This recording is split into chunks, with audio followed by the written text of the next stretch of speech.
Hello. There we go. Hi, everybody. Broadcasting to you live from the Orion spiral arm of the Milky Way galaxy, the solar system, planet Earth, North America, the United States of America, formerly California. My name is Brian Engelman. This is Tuesday, January 14, 2025, and this is the Agree to Disagree show here on the New American Media because the old American media has failed you.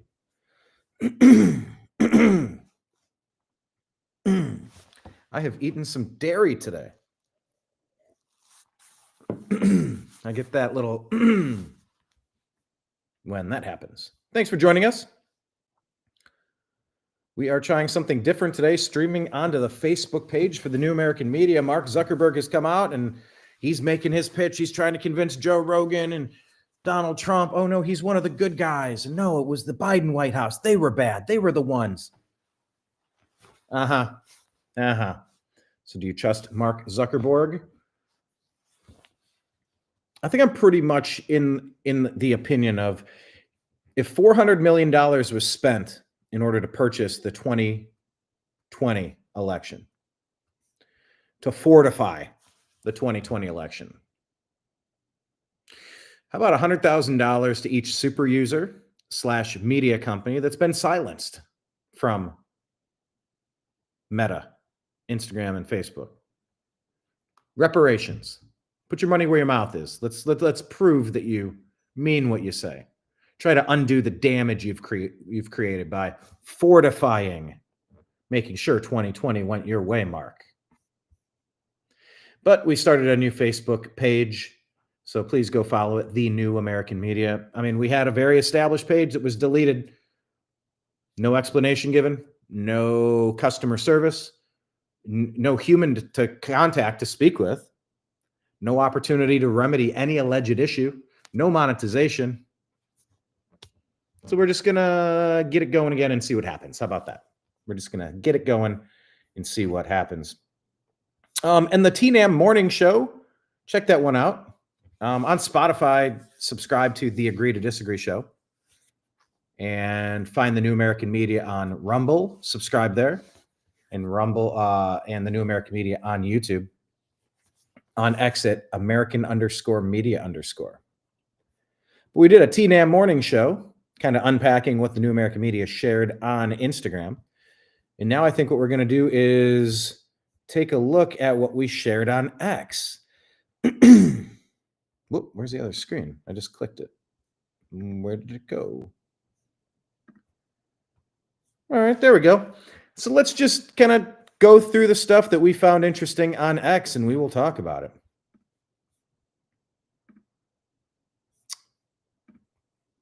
Yeah, Facebook. Okay, so Facebook should be streaming now. Let's double check here. Well, maybe I'll do that.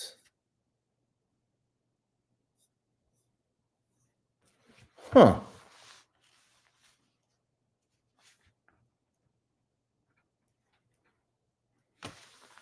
Maybe I will do that. Okay.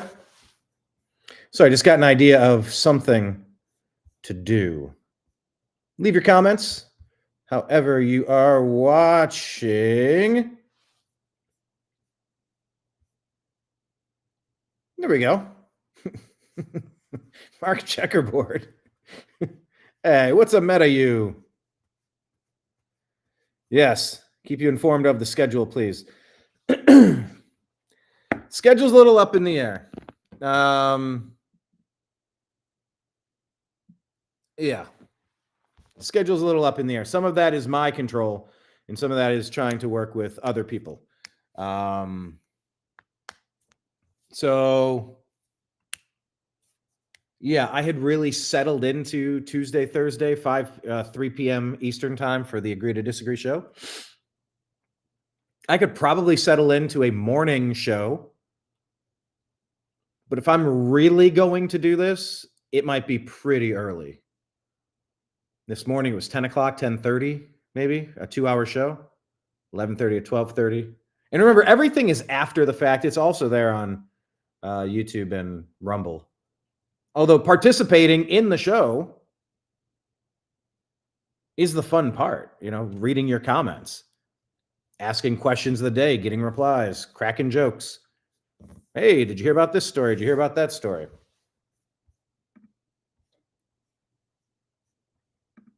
So I get it. But yeah, some of this is not quite. I'm working on it. I will try to be as consistent and deliver as much consistency to you as possible. For the time being, we are trying to keep the Thursday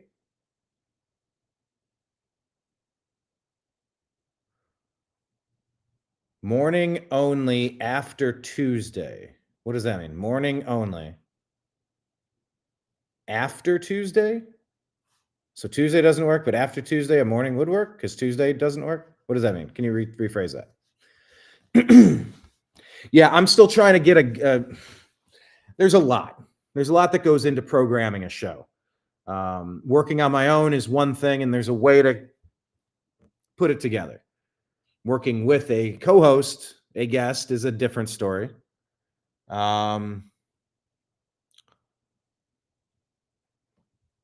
So I'm trying out a couple of new things. On the morning show, going through the Instagram feed, there's a lot of great stories that we share on our Instagram feed for the New American Media.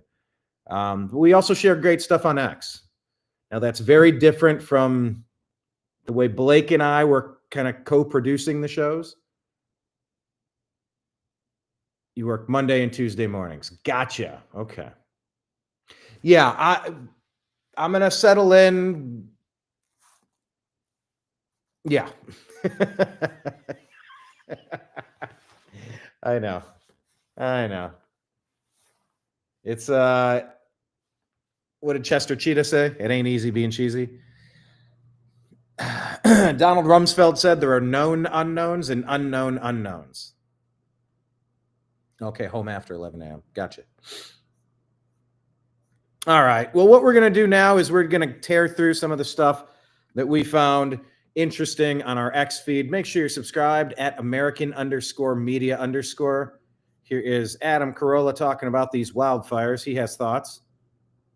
I still don't know. Is his home safe or did his home get burned down? I heard James Woods, we thought it was burned down, but he actually survived somehow. There's still so much to unpack all these days later. I don't care, mom and pop business. There we go. Let's raise the volume of that and bring this in. Also, if you've never seen my interview with Adam Carolla, go on, what would that be on? Go on YouTube or Odyssey, the New American Media, and find that link where I sit down with Adam Carolla. All right, here we go. I don't care, mom and pop business or biggest business in the world. Right. When the government comes at you and says, we're going to fuck you up, 100% believe. then everyone goes, fine, what do you need from us? Blame. And I believe this is in regard to the Zuckerberg situation. He's really trying to do damage control. Like, no, you need to feel sorry for me. Like the Biden administration that came after me. It's like, Zuckerberg, you're one of the how many richest people on earth? You're not quite Elon, but you're in that middle finger, get out of my face territory, and you caved. Or you joined their team. And now you see that nobody likes that team and you're trying to join this other team? Well, bro, you owe us. You bailed on us. You sabotaged us. Blame the government. Absolutely. Yes, 100%. Yes. So I don't call the guy a hero, but I do blame our government. But now listen. I do as well.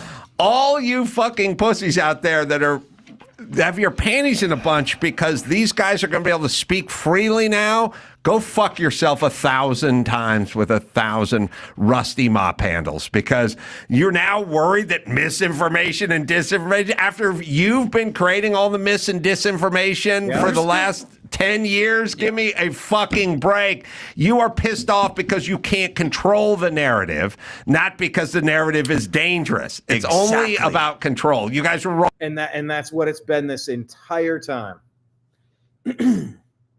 And I'm calling on YouTube, Google to make YouTube great again. They have been a trash company since Google took over. Google thinks they own truth. You don't own truth. You don't deliver us the truth.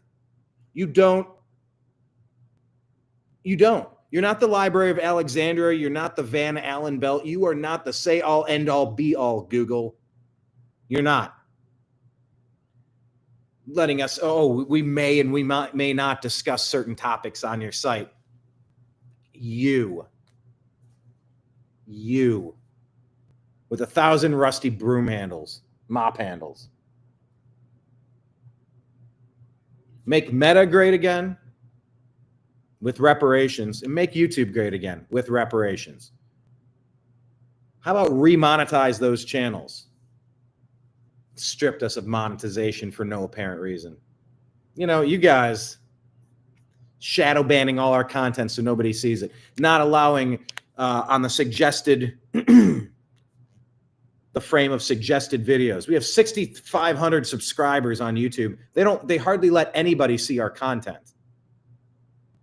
That is the soft bias of deranking content, of shadow banning.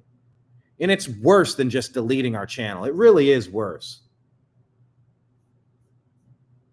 So yeah, don't tell me about misinformation, disinformation. You guys have been putting on the biggest lies, running the CIA's deep state Democrat divisive agenda ever since Obama got in charge in 2008. As our country has been driven off a cliff, complete loss of common sense, decency, really just common sense. I don't care about decency. I don't care if you wear a suit nicely. I don't care if you speak nicely. I care about what you're doing. And what social media has been doing is ruining our lives, ruining independent media for that long. And no, Kenneth, Adam Carolla, I believe, is spelled differently than the car Corolla. Corolla, I think. I used to own a Corolla. Bought it off my cousin. Can't control the narrative, not because the narrative is dangerous. It's only about control. You guys were wrong about everything. You had control, and you forced everyone to capitulate. And now you don't have control, and you hate it. But it's not because it's dangerous, or if it is mis or disinformation, then what are we talking about? Ivermectin and horse paste? Like, what are we talking about here? It's insane. Demonizing ivermectin could have played a major role in killing my brother. Demonizing and removing monoclonal antibodies as a therapeutic treatment could have played a major role in killing my brother. He got wrapped up in a medical system that determined there's a one-size-fits-all approach because of people like Zuckerberg, because of companies like Instagram, Facebook, YouTube, Google, demonizing, deleting content if it went against the official narrative that made the pharmaceutical companies fucking rich. Medicine is not a one-size-fits-all situation. You don't take a one-size-fits-all approach. It's individual. And when you're being lied to from all these social media companies, Twitter, YouTube, Facebook, Instagram, banning any doctor from speaking about you're allowed to have 1,000 different opinions. Oh, that's harmful misinformation. You know what's harmful? Trying to silence me and silence my ears and eyes from seeing other opinions on what I might decide to choose to make a decision for me. I'm in charge of that, not you. You are not the arbiters of truth. You're just not. My God, there needs to be a class action lawsuit, Kenneth. I've raised my hand several times. Put me first in line. Yeah, we're broadcasting on YouTube, on Facebook today. Looks like we have one watcher from Facebook. Please hit like, hit subscribe, share the content. Yeah, our stuff was absolutely destroyed because of these fact checkers, misinformation, disinformation. I'm allowed to talk about any topic I want to. Oh, well, obviously Google, YouTube. Well, we can't advertise if your content is controversial. I'm sorry, what? You've allowed monetization on CNN, MSNBC, ABC, all of the lying media companies. You're controversial. All they've been doing is pushing lies and propaganda. You monetize them. Don't give me that. Don't give me that. I don't want to hear it ever again. So yeah, I have thoughts on this. Robin McBride, love this show. Thank you, Robin McBride. As long as I can find you. Yep. Listening to those shows. What's it say? Listening to those shows that I cannot attend live works for me. Awesome.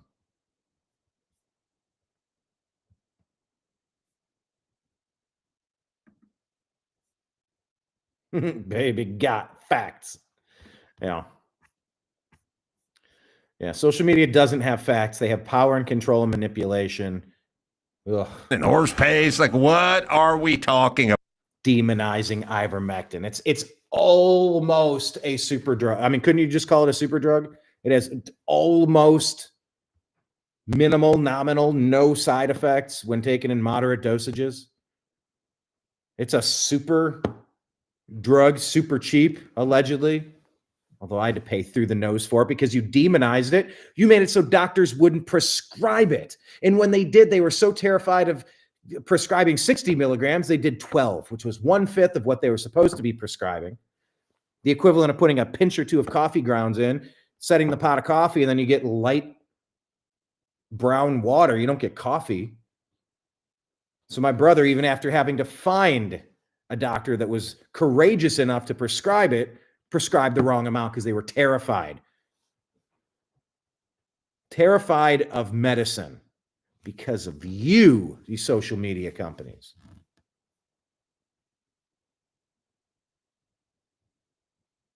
Have you met misinformation? She's informed. Yeah, misinfo. I knew a misinfo. But this stuff is not just theoretical. This isn't just hypothetical. This isn't just what social media companies did by teaming up with Barack Hussein Obama, the Obama doctrine, Biden, Harris, all of those puppet masters, in an effort to get Trump, to make this look as bad as possible so Trump would be removed somehow. There were real world ramifications to that, and my family will never be the same because of it. When you only have one sibling and you erase one, what are you left with? Nothing. Thanks for nothing. This wasn't just about horse paste and ivermectin. This was about ruining people. And it's all connected to this woke mind virus. About here. It's insane that they even have the gall to feign that they're upset about this new thing and how dangerous it's going to be when people start making their own decisions. All right. So thanks, Adam. Appreciate that. This is a good post. Issues. I'm because I saw this earlier today and I'm still trying to understand what I saw.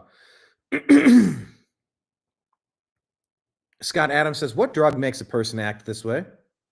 Mario Knopfel says, why is Gavin wiggle dancing when he says speculators are buying up properties?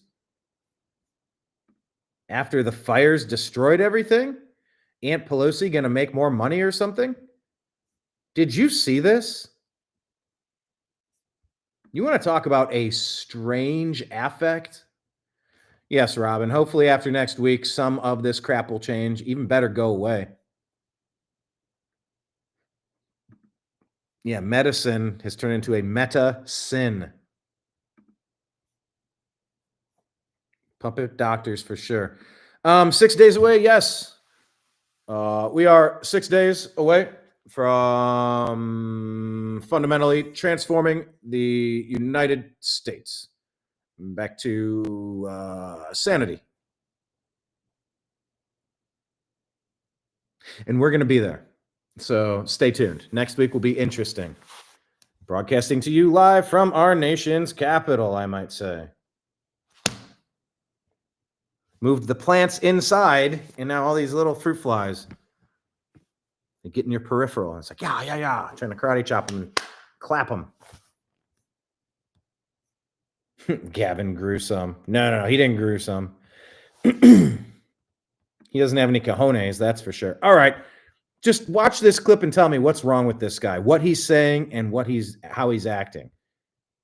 This is so weird. We're dealing with a myriad of issues. I was just talking to Josh Green, the governor of down in Hawaii, who had some ideas around some land use concerns he has around speculators coming in, buying up properties, and the like. So we're already working with our legal teams to move those things forward, and we'll be presenting those in a matter of days, not just weeks. Did you see how excited this weirdo got?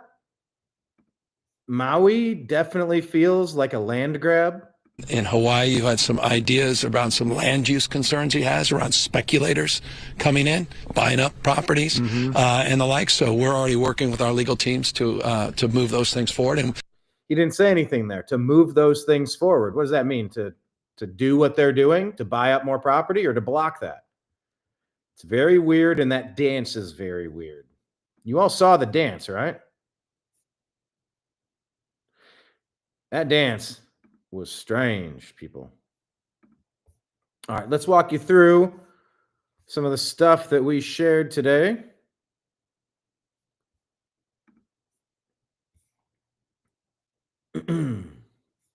Is this showing the right here? Let me just get out of this frame. Well, here, let me remove the chat for a second. Do they know something? Yeah, DEW. Directed energy weapon. Oh no, we said the magic word. You're gonna ban our content now. Yeah, okay.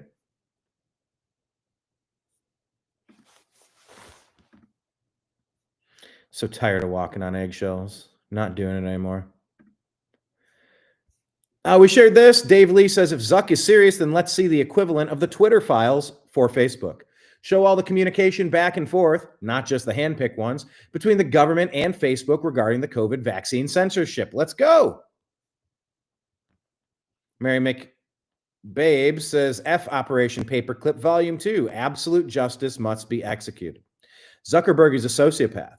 He was not forced to censor. He's an enemy operative. His acts of omission and commission resulted in the theft of elections, which is treason, in the mass murder during COVID, and untold suffering, torture, and death. Yeah, and the sabotage of Parler and exculpatory J6 videos. This post putting it out there. What say you? Do you agree or disagree? Hold on. How do I do this? There you go. This is not a hero or a patriot. This is a traitor that got caught.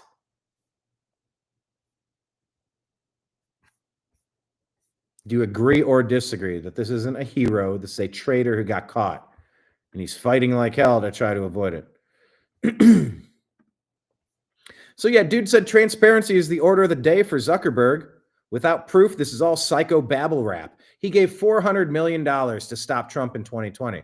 How about giving $400 million to Trump's library, face boy? We said, yeah, $400 million in reparations to patriots.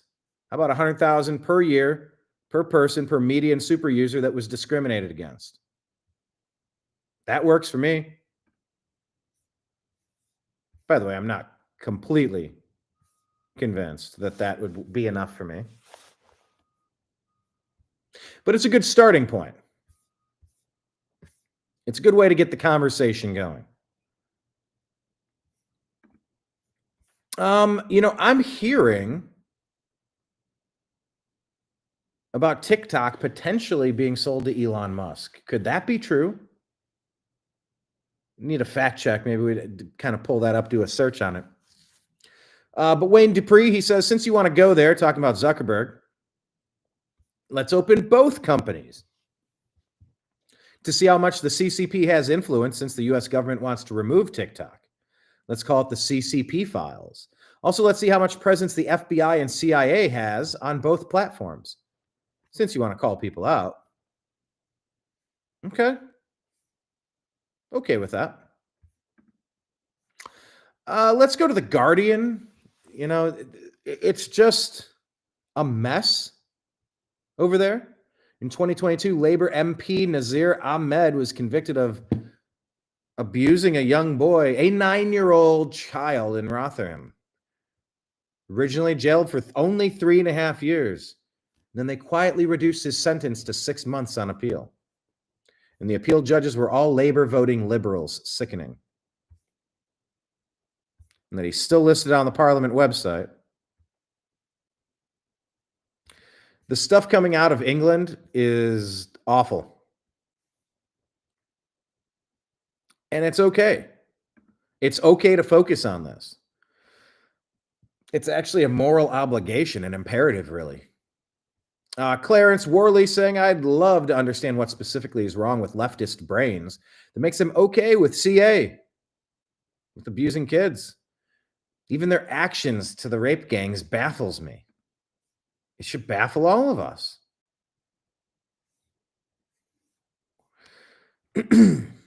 Something else baffling.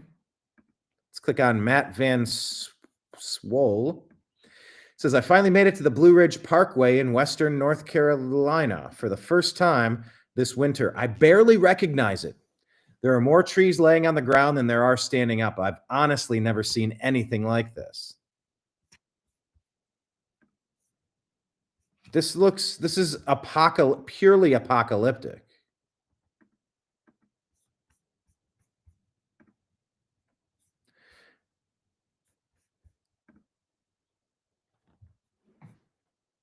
We went down there and put together a documentary called Hurricane Helene, Help on the Way. But if you watch this video, what are you noticing? Do you see all these downed trees? If they don't come and get this stuff and get it fast,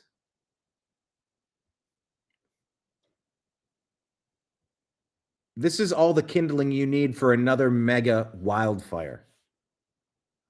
I hope on day one, Trump mobilizes everybody, the National Guard, to get down there and do as much as they can to clear as much of this stuff out as quickly as possible.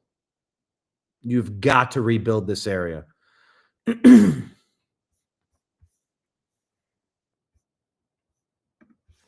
Dreamer, greetings, TNAM folks. Greetings, Dreamer. Mark Zuckerberg, more like Yuckerberg.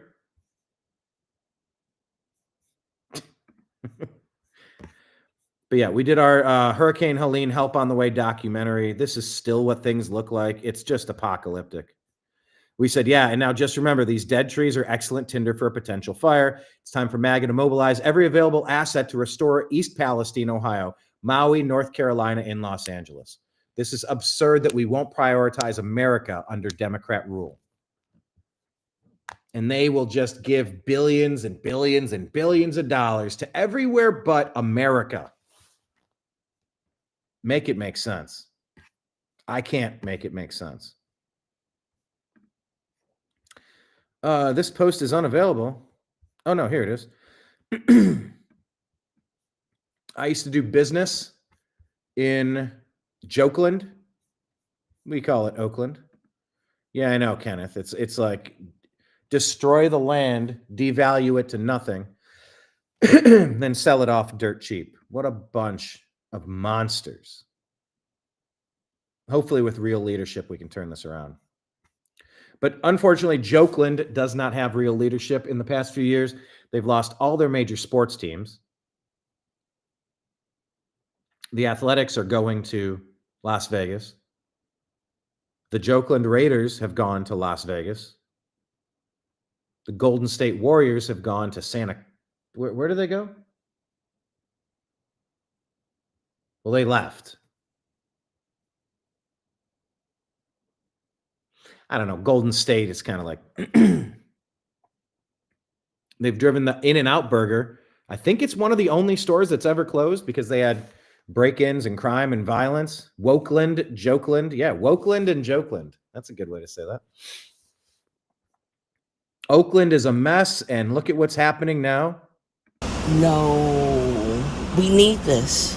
This is the closest pharmacy. Remember, it was only 2 months ago when a car rammed into the front entrance of this location. Construction crews at the time said it was an unsuccessful attempt at breaking into the ATM and part of a concerning trend in the Bay Area. Super dangerous under Democrat rule in California. It's disheartening, to say the least, yeah. In a statement, Walgreens called the closures necessary and said increased regulatory. they're closing 12 San Francisco stores because they will not arrest the repeat offenders that are terrorizing their local communities. They should be hogtied and thrown in a hole. If they have good behavior, they come out. If you don't get your act together, you know what? You're in there for a much longer period of time. And maybe this 3 strikes rule that people hated, what did you hate about it? If you're a menace to society, why do you keep getting dumped on the streets to terrorize these Walgreens?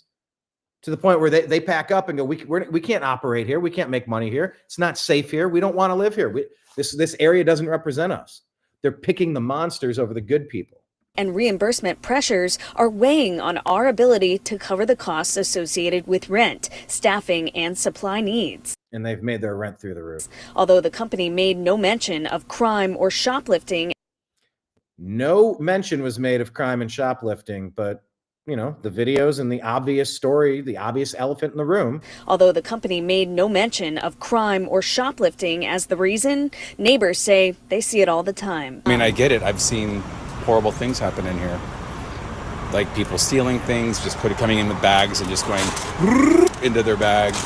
I've seen kids, I've seen homeless people doing it, I've seen people that seem like they don't need to be doing it. The Potrero Hill location is the same one, tied to a major Walgreens crime spree over the span of several months last year, which resulted in the arrests of 8 suspects, some as young as 12 years old. Were they prosecuted or just let back out to do it again? San Francisco police said the group is accused of committing 23 thefts over 4 months, stealing more than $84,000 in Walgreens merchandise. How could any business sustain that type of theft? We need this. We need this. We need. What you need is the Soros-appointed district attorneys who will not prosecute the criminal element in your neighborhood. You need that out of your neighborhood. You have to rise up and demand that and stop voting Democrat. This, you know, just in case we don't feel good and we want to sit our kids down to get toilet paper, soap, all that good stuff. Not happy. That's what you get when you bend over backward for the criminal element. As I mentioned earlier, take a look. This was the morning show that we did. We covered some sports, and then we kind of tore through different stories. Yeah, this guy was smart, how he attached sprinkler systems to his house. It was like the only thing around him that survived. But yeah, this is on the New American Media YouTube channel, the New American Media Rumble channel. Hit subscribe. Hit like, please.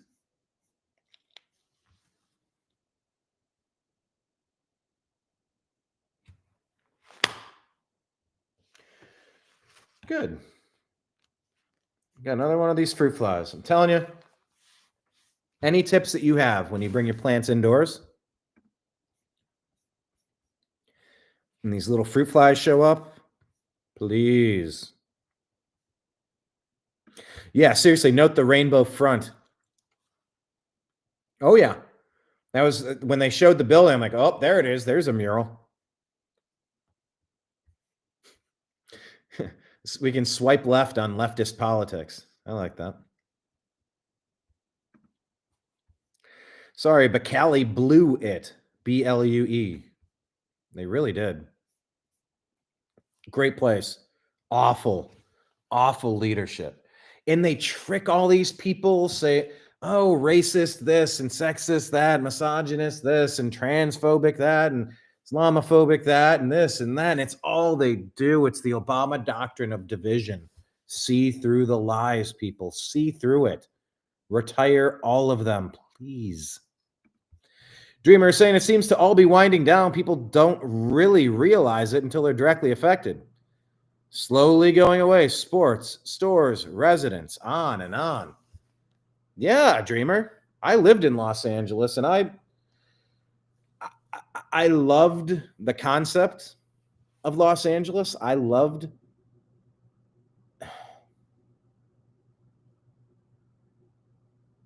hate that I had to go, and I had to go. I could not stay. They would not protect the good people of Los Angeles. And I said, all right, well, if you're going to prioritize the monsters, have at it.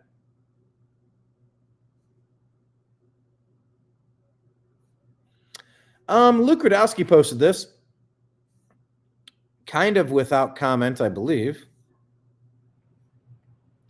Daily Mail shows Julia Roberts here. Says, F you to looters as $10 million homes continue to be robbed during the LA fires. Understanding is that this is not her home, but she doesn't like seeing looters going after $10 million businesses, or $10 million homes, rather. But there she was. Look at this.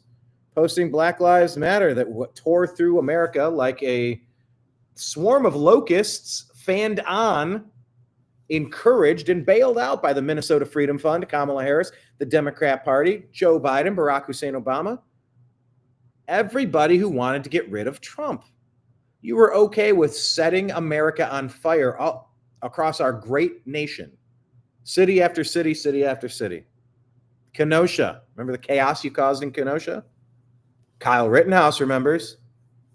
You wasted a year or two of his life having to mount a defense for what was clearly self-defense. Because you set the mob onto the towns. So Luke Rudowski pointing out here, I need to get Luke back on the show. I haven't talked with him in years. Saw him at the conventions. I don't know if we saw him. I think we briefly saw him in Milwaukee. We hung out with him for a bit in Washington at the Libertarian Convention. But yeah, Julianne Moore, Julia Roberts reposting that. But then she's like, no to looters. By the way, do you see this? Tragedy strikes twice for BLM founder Patrisse Cullors. Cullors as a last name for a race arsonist. Huh. What an interesting name. As 2 of her 3 Los Angeles mansions are consumed by wildfires. She got 3 mansions by convincing people they needed to donate to BLM so she could get rich. What a crock. What a scam.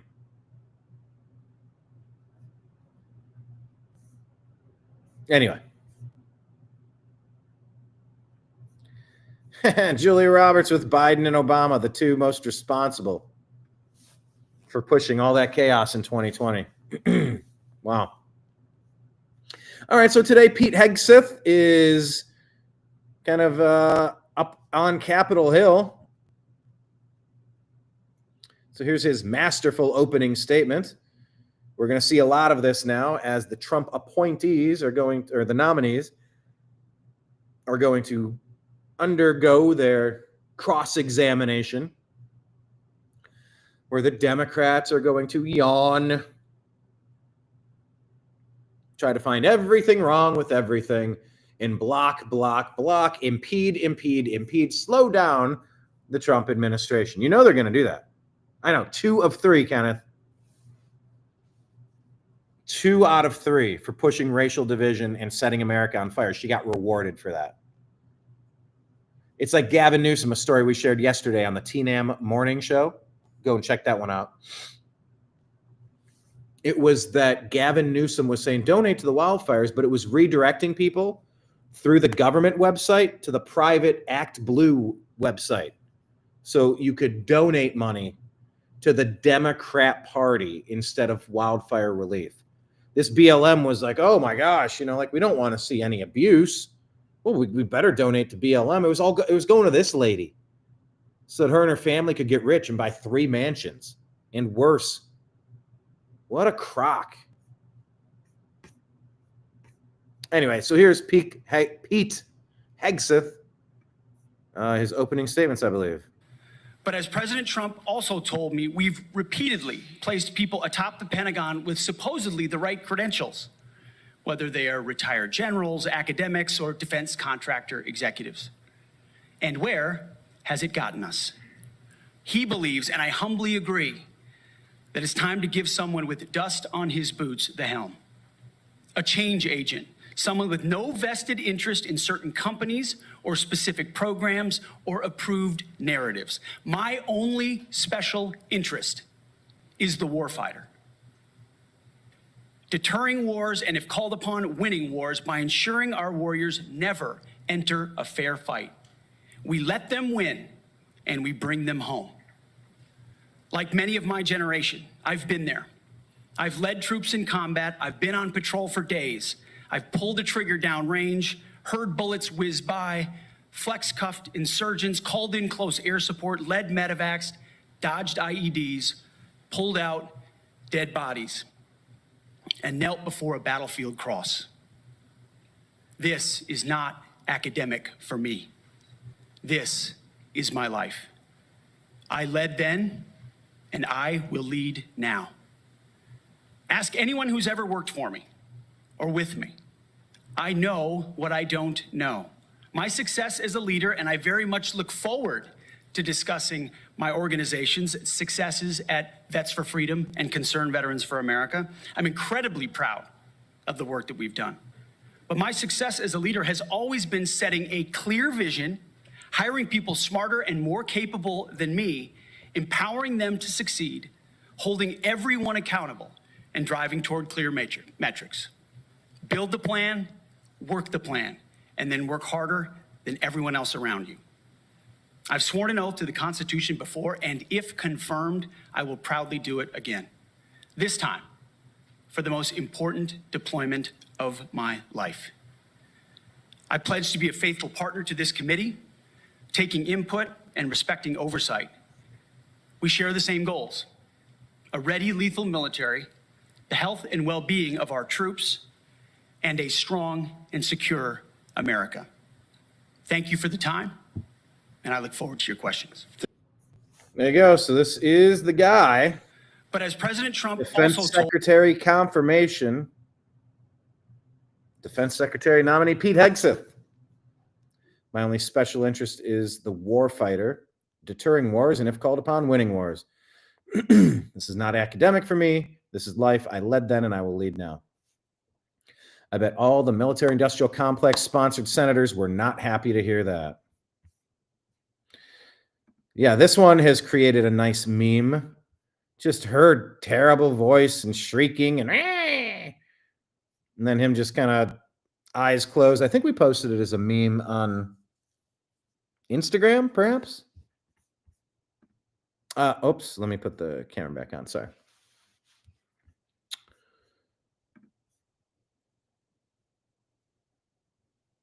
Gillibrand. Whew. After 5 minutes of nails on the chalkboard with Gillibrand, this happens. This is pretty wild. And as you said in your statement, do you agree anybody should be able to... By the way, have you ever seen like voice actors? You ever seen it for like cartoons? Maybe for The Simpsons, when you see the voice of Bart Simpson. Or on Family Guy. When I'm watching Kirsten Gillibrand, am I saying that right? Yeah, Kirsten Gillibrand. Where is she from? Oh, New York. Yeah, of course. Blah. Blah. But when I'm watching this, it doesn't seem like her face matches the sound coming out of her mouth. Seems like a voice actor is at work here. But anyway, it's not how she sounds, it's what she's saying. And as you said in your statement, do you agree anybody should be able to serve in the military if they meet the standards? I mean, really, that voice is like a seventh grader. And she looks like an 80-year-old lady. I'm having a hard time. 60-year-old lady, 70-year-old lady. Senator, as the president... And as you said in your statement, do you agree anybody should be able to serve in the military if they meet the standards? Senator, as the president has stated, I don't disagree with the overturn of Don't Ask, Don't Tell. Great, because I don't want you thinking, can't serve if you're a mom, can't serve if you're LGBTQ, and then last, can't serve if you're a leftist. The statements you said about people who have views differently than you, that we're the enemy, are you saying that 50% of the DOD, if they hold... By the way, this isn't 50%. People on the left do not make up 50% of this country. 60-40 is being generous. You don't get to claim 50-50 status. That's not believable. Let's get the SAVE Act passed, clean up our elections, and let's see how many people are actually voting. Mark my words, we are not close to 50-50. Liberal views or leftist views or our Democrats are not welcome in the military? Are you saying that? Senator, I volunteered to deploy to Afghanistan under Democrat President Barack Obama. I also volunteered to guard the inauguration of Joe Biden, but was denied the opportunity to serve because I was identified as an extremist by my own unit for a Christian tattoo. Imagine getting penalized for having a Christian tattoo.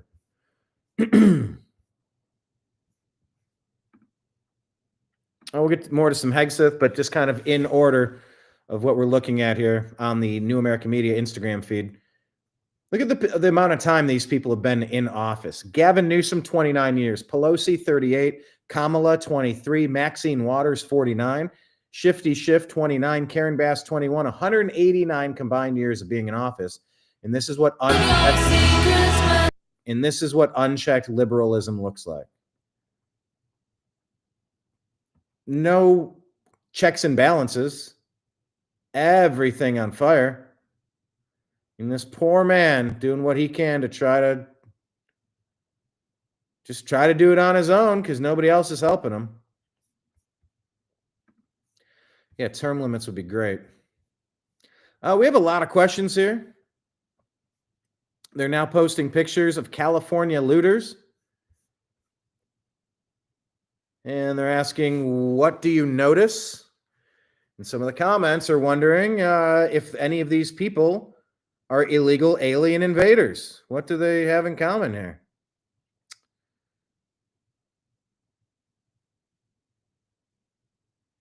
Are all of these people activated? Are they on the payroll? Are they on the roster of the Democrats, the deep state, the globalists? Is this an actual attack on American infrastructure? Did we ever get an answer as to what started these fires? I'm still waiting to hear it. Do all these people speak English? Are they all citizens? And what we said, so many questions. One of them being, are these people subject to capital punishment? So they can hang out together in the town square for a few days or weeks as a reminder that we don't tolerate attacks on America. Asking for a friend. Speaking of friends, here's Megyn Kelly talking about her liberal friend living in California. If you want to hear about what Dreamer Ultra was just saying a moment ago about like this tide has shifted. And yeah, I mean, God, you mean we really had to go through all of this just to shift the tide back to reality in common sense? Well, hear what Megyn Kelly has to say. My friend who lives in California, whose house burned, this is my one woke friend. I love this woman dearly, but her one woke friend. How many woke friends do you guys have? It's really hard. It's really hard. And that's why I'm going to reiterate what I said on the TNAM morning show.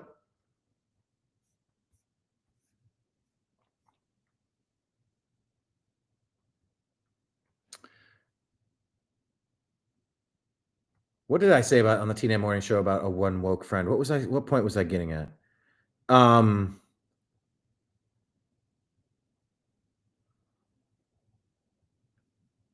It is hard to communicate with somebody who's been brainwashed, with Trump derangement syndrome, with self-loathing syndrome.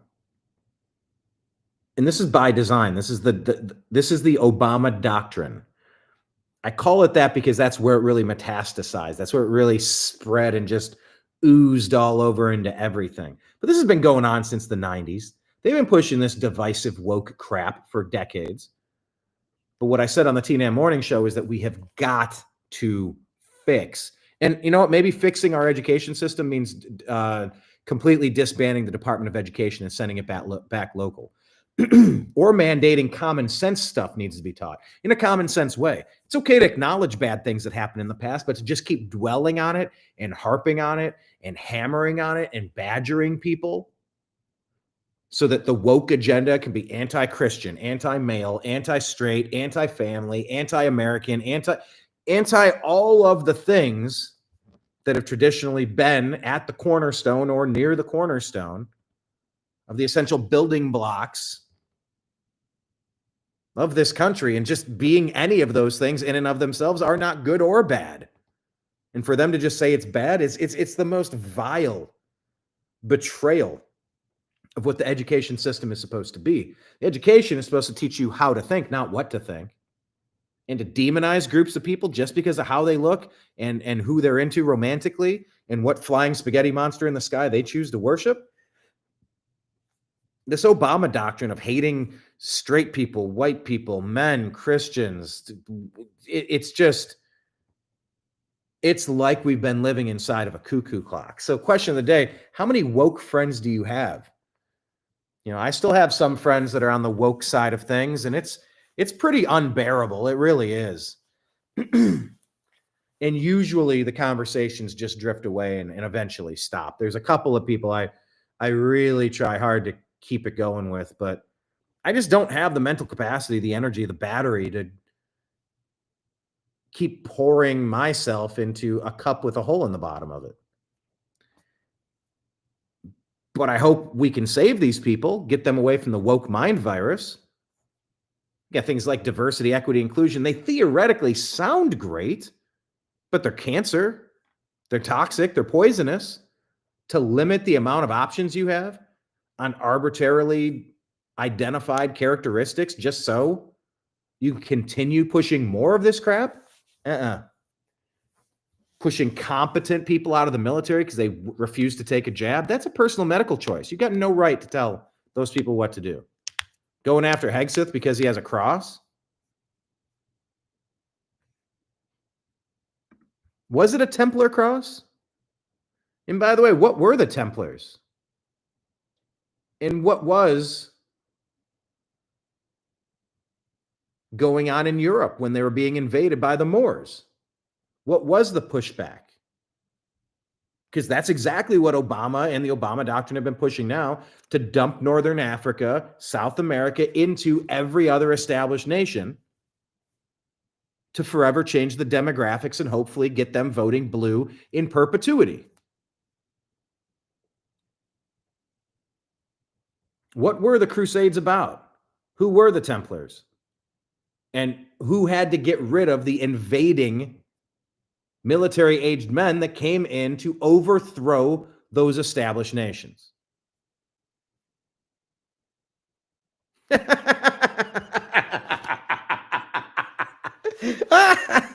Mike Moran for the win. I believe it was the Moops. Oh, I'm sorry. It wasn't the Moors. It was the Moops. Let me see that. Well, that's clearly just a misprint. It clearly says the Moops. That's the Bubble Boy episode, right? Costanza can't stand ya. God, what a great show. The Moops. Okay, so actually, let me look up Hegseth cross. Well, it's going to say meaning. Well, let's see a picture. Let's share this tab instead. Let me get rid of the overlay.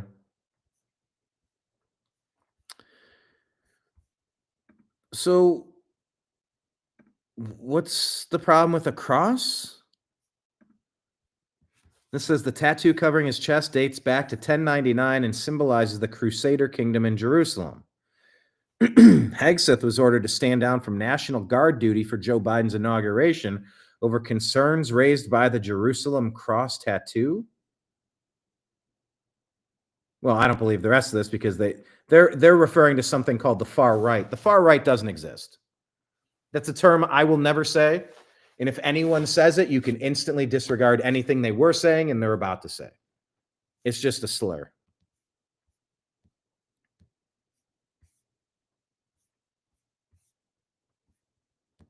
What does this one say? The cross sword with Hebrew lettering beneath it on his forearm was reportedly the first tattoo. The Hebrew letter spells out Yeshua, which can symbolize Jesus among Christian groups. Does he have this one, the join or die snake? The snake is a symbol of U.S. colonial freedom over British rule. It was first published, it was America's first cartoon in 1754 in Benjamin Franklin's Pennsylvania Gazette. I mean, that's a cool tattoo. That's join or die. Unite or you're going to get destroyed.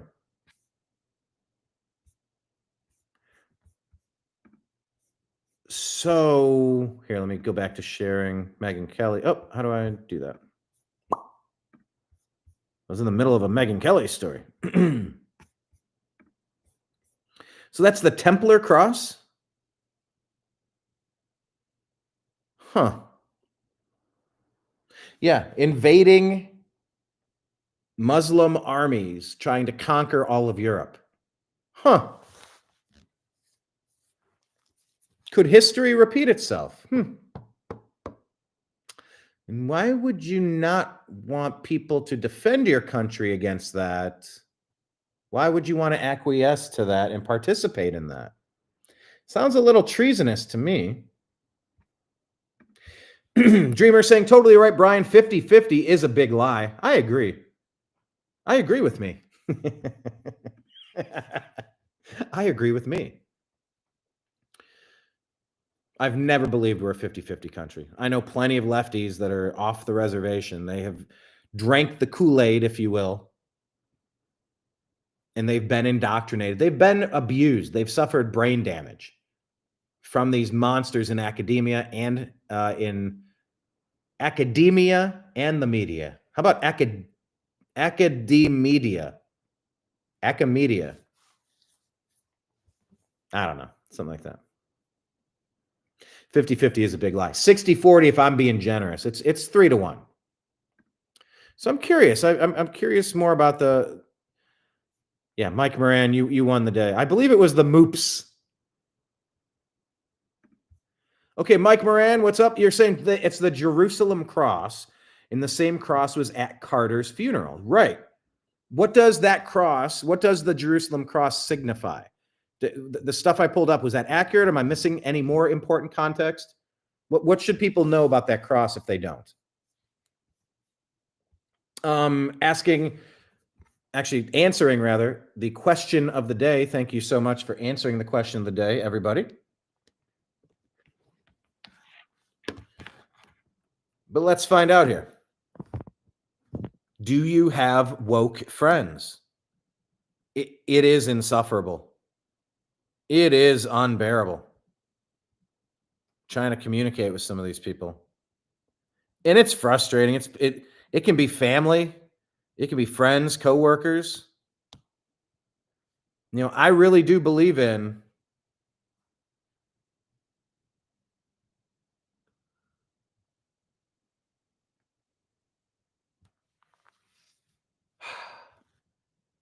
agreeing to disagree. I do. And I try to have conversations with people that I disagree with. I really do. But at some point, because there is, let's face it, there is something unique about the leftist friend. What were the Crusades about? There we go. We are broadcasting on Facebook. It's nice to see that is coming through.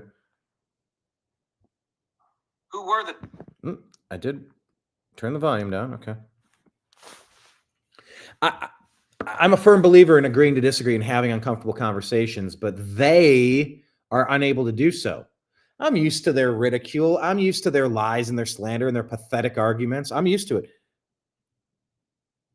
Their arguments wouldn't be pathetic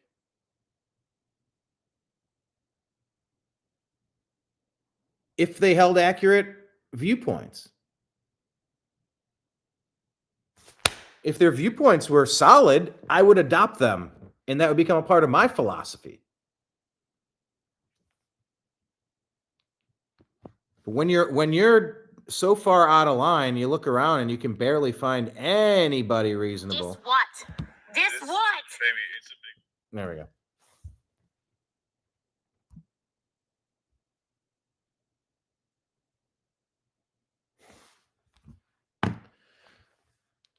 It's hard to talk to these people, and I've tried. But it usually resorts to shrieking and name calling, and then they go on personal vendettas to try to ruin your life. On the TNAM Morning Show, I showed a video of a lady saying, "Oh, we know that you conservatives are secretly loving this destruction in California. And I know because whenever there's a tornado, I secretly hope it hits a white trailer park." What? Leftists telling on themselves again. They project what they are onto the other side. They are insufferably racist. So they always accuse the other side of being that. By the way, this is a white lady saying this. Poor lady that's been indoctrinated by abusive parents or abusive teachers or the abusive lying legacy media to make her so self-loathing that she hates herself and hates the people that look like her and act like her. No. We see tragedy across America, and it's infuriating when it didn't need to happen. And it's infuriating when the response was so inept that it caused 100 times more damage than it needed to. That's how real Americans feel about it. Dreamer saying, "I can't do it." Hanging out with woke folks or being friends with woke folks. I tune them out after they get caught on hypocrisy and lies too many times, but don't course correct. That's fair. If you don't course correct, what are we doing here? We're just on we're going to be on a hamster wheel with this shit. I'm not going to explain myself more than a couple of times on the same issues. You're wrong. You're backing a loser. You have loser mentality. You have loser ideas. You've been lied to. You've been programmed. You've been manipulated. You're a victim of brain damage from the people who have been abusing you. Leave the Democrat Party. Leave the lying legacy media. Don't support Harris, Clinton, Obama, Biden. Run away from their toxicity. And if you don't, man, that's on you. What am I supposed to care? Why am I supposed to give so much of a shit when you don't?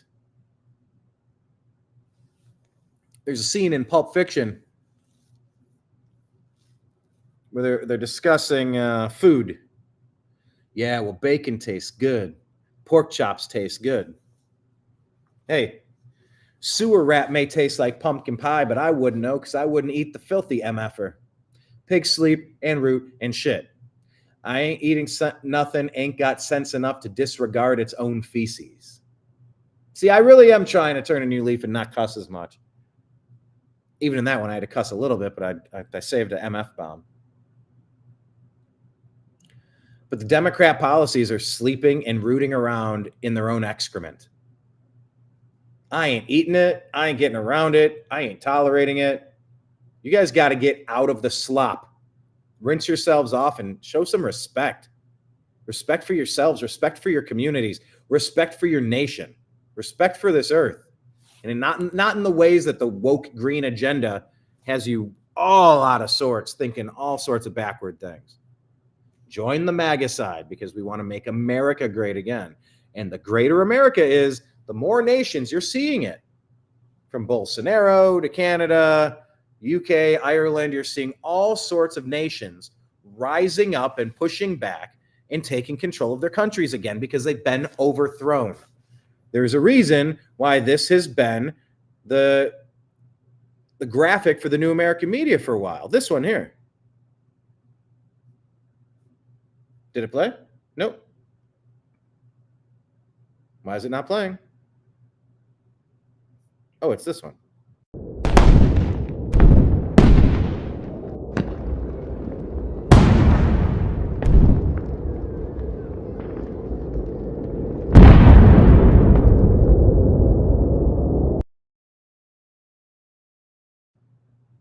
Now that show intro, that was a American flag it's come down in the middle of a battlefield.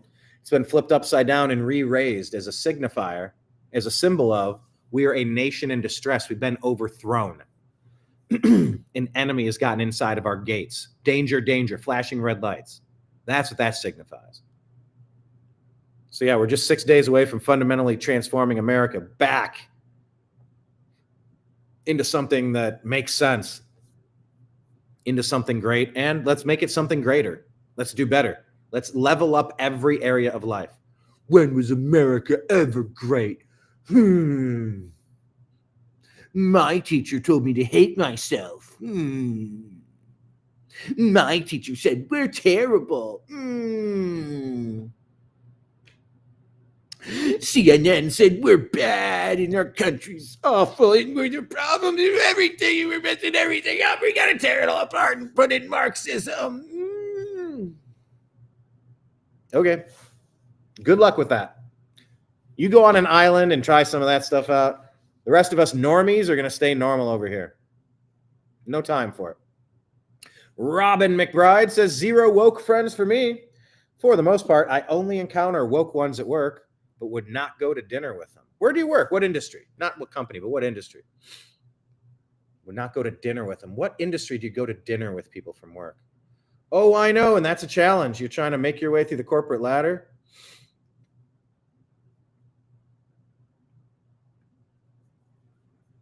You know, you're trying to get along, but it's like also adults should be able to have conversations with people they disagree with. I don't know exactly when we lost that, but we got to bring it back. And that is what I'm trying to accomplish here on the New American Media, especially on the Agree to Disagree show. We can agree to disagree on things. Mike Moran saying we're more like 80-20. By the way, this is great having people following us on Facebook. Having people connected to our show live on Facebook. That's a new thing for us. Zuckerberg needs to put his money where his mouth is. We need reparations. They do. They have to go bend over backward to promote our content now that they've gone so far to derank, deboost, and demonetize it. You got to go out of your way to monetize us. The New American Media to replace the old lying legacy media. The Smith-Munt Act reversal from Barack Hussein Obama to push deep state CIA propaganda through our social media outlets, through CNN, ABC, CBS, hell, Fox. They repeated the Fine People hoax with Chris Wallace on the 2016 debates, 2020 debates, repeating the Fine People hoax. Are you kidding me, Fox? Yeah, you're on the list. No soup for you. No views for you. I have almost completely disconnected from Fox since they repeated the Fine People hoax to try to pin Donald Trump as saying, oh, you said Nancy's are fine people. No, we didn't. Never did. And the fact that they would even repeat that knowing, this is something Snopes Snopes is not reliable, but it's reliable when even Snopes has to debunk their own bullshit. That's when Snopes is newsworthy. But Mike Moran is saying we're more like an 80-20 nation with the 20% holding the bullhorn via the media mouthpieces at the moment. Musk is changing that landscape at a rapid pace, and thank Jesus. Yeah, will Elon buy TikTok? That's another story I'm hearing a little bit about. Have they left us? Oh, they're leftists who have left us. It's a good question. I won't even do a one-night woke poke. But that is curious. I mean, would you have a one-night stand with somebody if they were vaccinated and you weren't? Would you be more worried about catching an STD or catching a spike protein?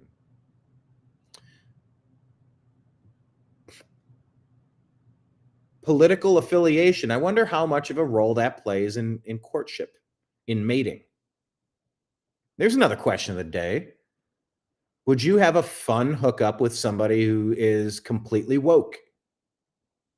Would you do that? Huh. I'm trying to play out my own question here. I haven't really been on the dating scene very often in my life, honestly. I tend to be in long-term relationships with brief moments of availability. Huh. Won't even do a one-night woke poke.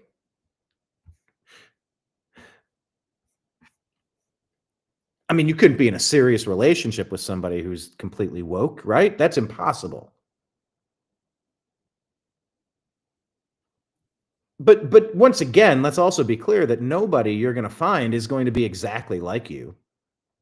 You're not going to get a carbon copy of yourself to date. That's not even a thing. It's not even possible.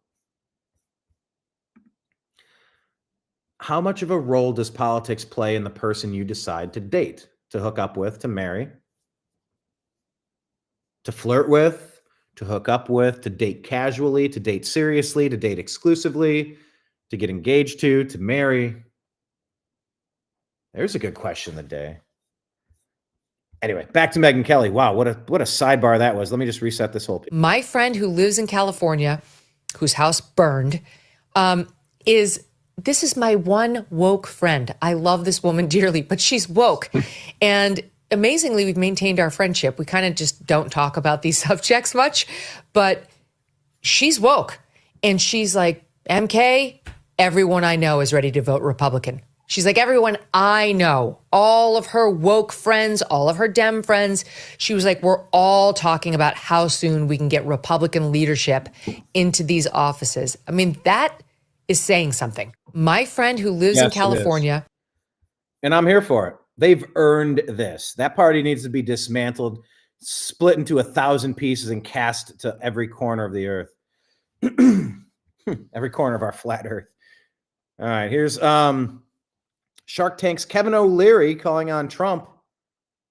And our response to this was California must shake off these inept leaders immediately. Here's his thought. Do you agree or disagree with Kevin O'Leary? Give me 30 seconds. And Bass, I think every taxpayer in America, including those in California, would like to tie this aid to removing. And that's the aid to rebuild parts of California. Aid to removing Newsom and Bass. Now, gone. Part of the deal would be, and I know Trump likes new ideas, here's one, not a dime until those two are whacked from their jobs immediately.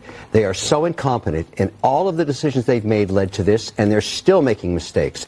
They're horrific managers. Whack them. Agree or disagree? I like that a lot.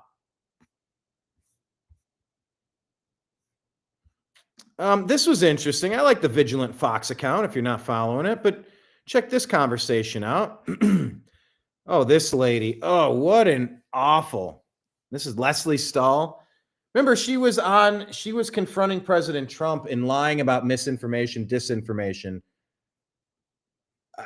A classic interview. I'm trying to remember the exact conversation that they were having, but here she is trying to throw Trump under the bus and make him look stupid, but Jamie Dimon doesn't agree. In terms of advice for the new president, he is inheriting a pretty good economy, despite what people feel. Yeah, there we go. All these metrics that you see.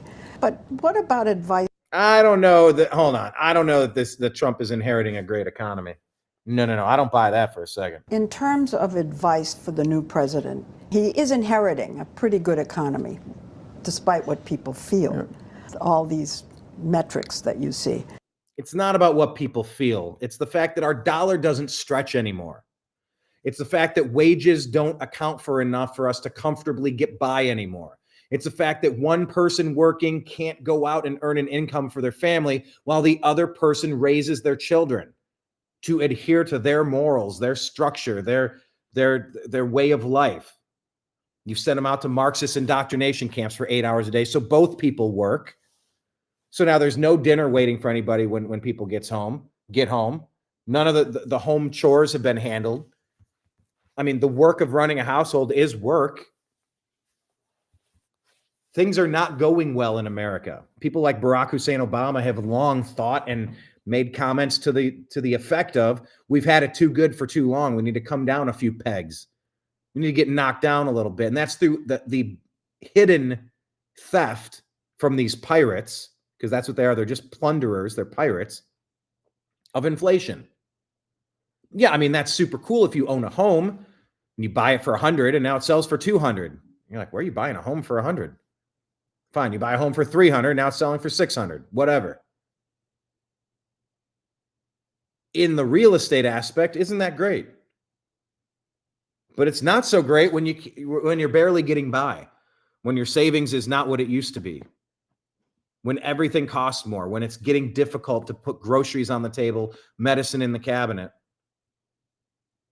And holy shit, did you look at your gas bill last month?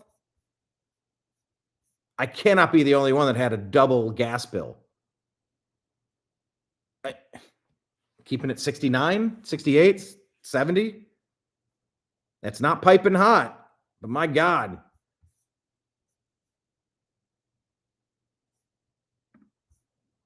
Hey, Kenneth is saying his girlfriend's a Trumper. Good for you. What about the rest of you? How big of a role does political affiliation play in who you're dating? Anyway, I'm just taking issue with what Leslie Stahl is saying, that Trump is inheriting a good economy. I don't think he is at all. I think they're getting ready to pull the rug out from under him, actually. And I think these interest rates are trash. I just don't understand what we're doing with the central bank, why we're loaning out our own money at interest. What are we doing? What is any of this? How does this help anybody in America? And what are we doing with usury? Why do we have to pay to borrow money? 6%, 7% interest on our own home to buy our own stuff? It's a layaway program. Figure it out. You end up paying 2, 3, 4, 5 times more on your home just in interest. Every month, take a look at what you're putting in. A tiny portion of that goes to the principal. The rest go to bankers, stealing from us.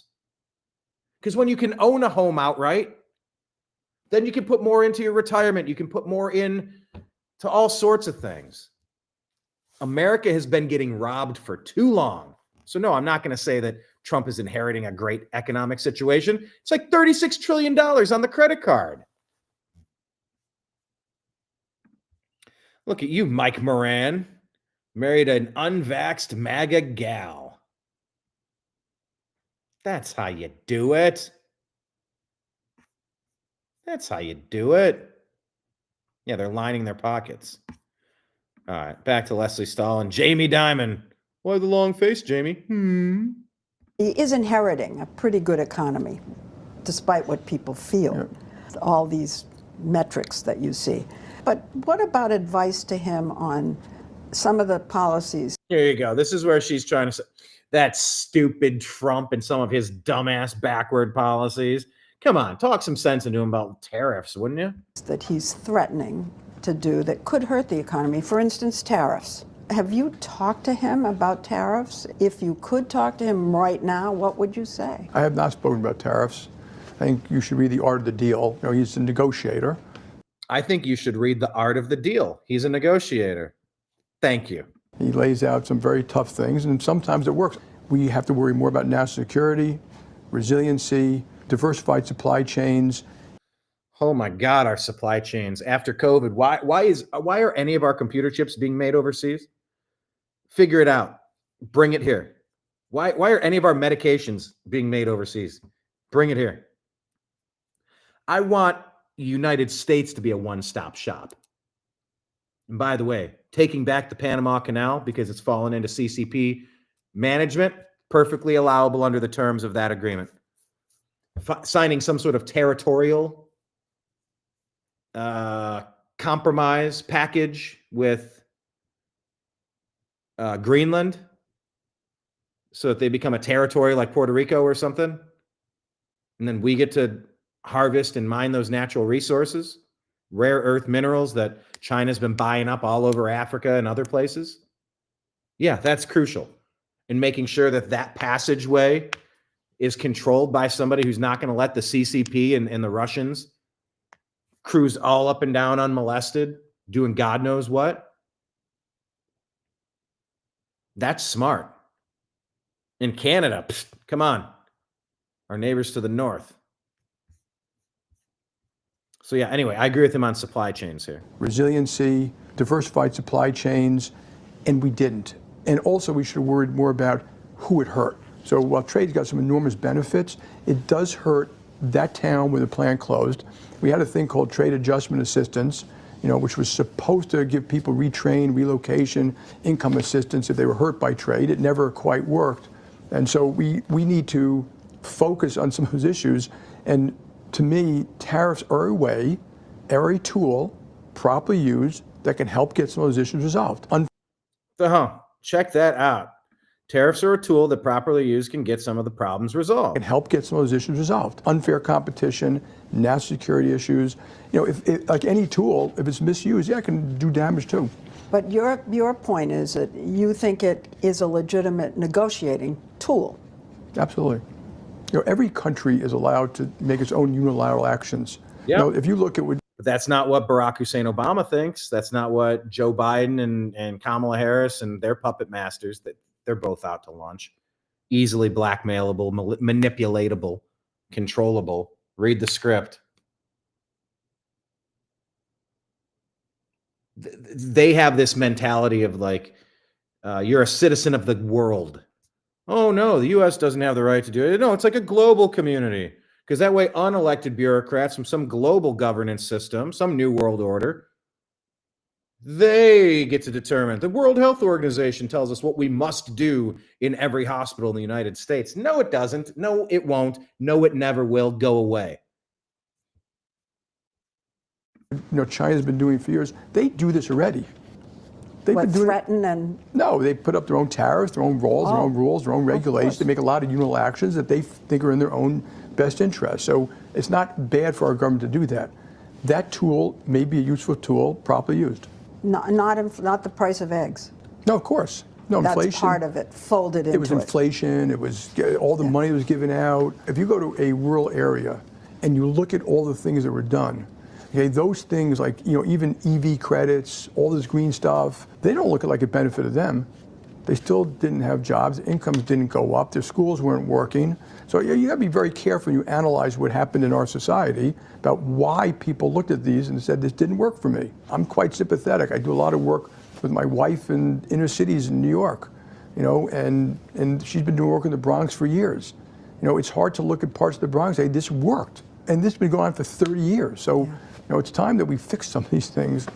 And yes, I hope we can do it. Your relationship with him? There you go. She thought, I'm pretty convinced she thought she was going to get a different answer. She did not. Here's a video that I saw. I want to share with you. Yank my supply chain.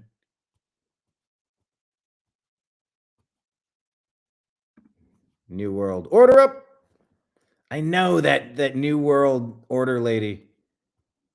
I'm sorry, the 60 Minutes lady is so snarky. She is insufferable. Ugh. She is terrible. Did you see this video? Let me full screen it. Actually, maybe I can. Let me full screen it this. Oh, I gotta give you the context first. Here's a video of a man lighting a fire near Melrose, California this morning, allegedly. I hope President Trump opens a full investigation into this, since we can't count on California's leadership. So here, take a look if this is what David Harris Jr. is saying it is. And we asked the question, agree or disagree, that these terrorists should be charged, found guilty by a jury of their peers, then strung up in the public square as a warning. If we don't get tough on crime, life will be tough for the rest of us. So what say you? What would you do if you went outside and you saw this happening? Here's some guy lighting a tree on fire. Hang on, let me rewind it. There he is, lighting a tree on fire. A dry-ass palm tree that catches on fire to start more wildfires. Have you seen this guy? There he is. Who is this eco-terrorist?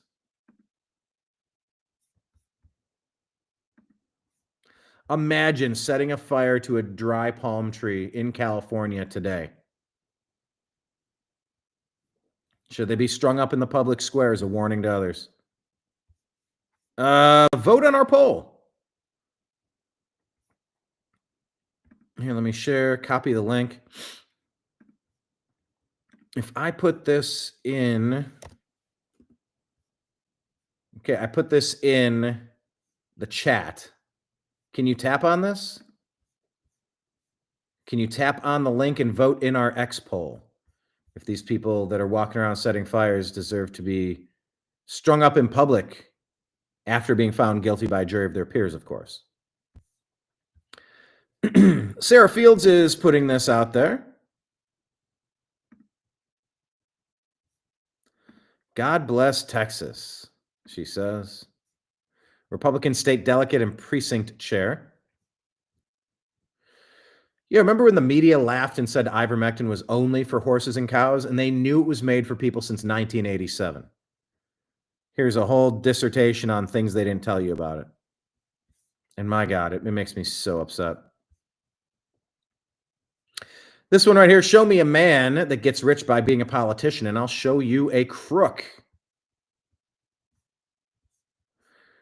As you look on the screen here, this is the net worth of Barack Hussein Obama over the years.